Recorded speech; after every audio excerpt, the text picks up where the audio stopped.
Hello, my name is Tamara Perry. I am a special education teacher at Oliver Wendell Holmes Elementary School in Milwaukee, Wisconsin. I'm here to talk about what I've learned so far about reading and the brain. According to Salsa, I have learned that the brain has no area that specializes in reading. So this is actually the most difficult task that we can ask a child to do with their brain. I also learned that reading starts at home as early as infancy. When a child begins to coo and make sounds and noises, that is the early stages of reading.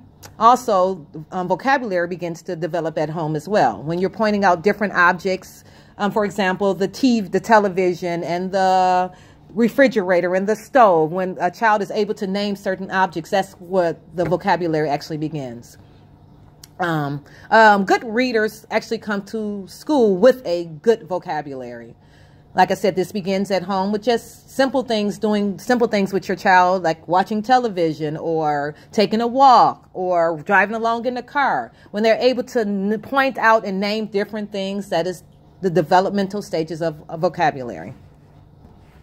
Now, when a child begins to learn to read, this is done in stages as well. Some of the stages that are followed are the phonological awareness stage. This is when a child is learning to put sounds together, to decode and blend sounds together to make words.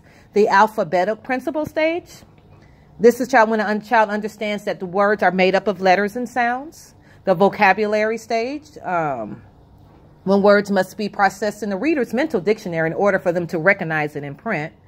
Fluency, the ability for a child to read orally with speed and accuracy. And the last one would be text comprehension, a child being able to understand actually what they are reading. Okay, now I'm going to discuss with you the reading program that I'm currently using in my classroom with my students.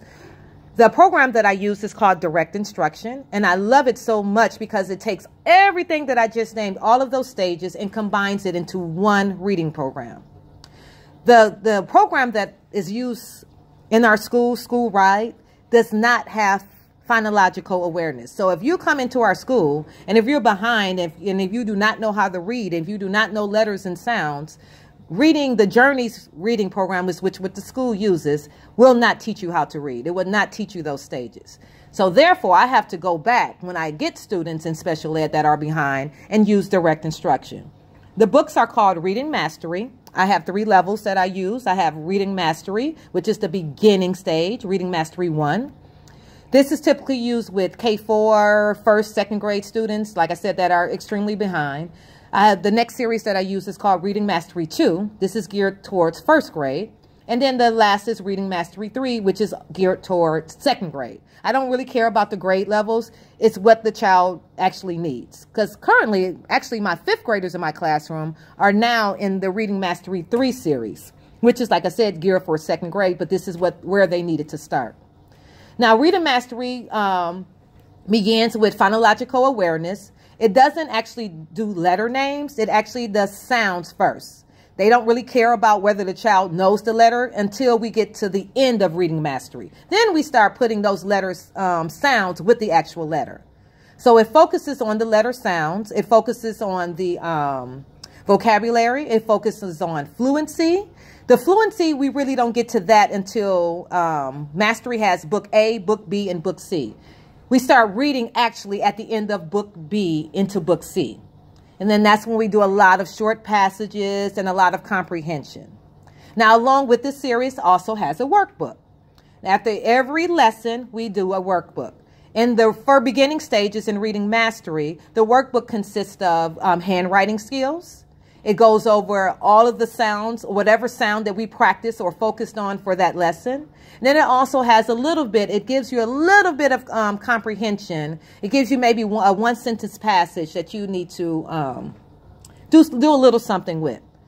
So, and then, like I said, as the series progresses, the material progresses along with the series. And another thing that the series really does well is scaffolding. It always goes back to the previous lesson and review. Every lesson has a review from the previous lesson. That's another reason, because with special ed, it requires a lot of repetition. So this is another reason why this series is excellent.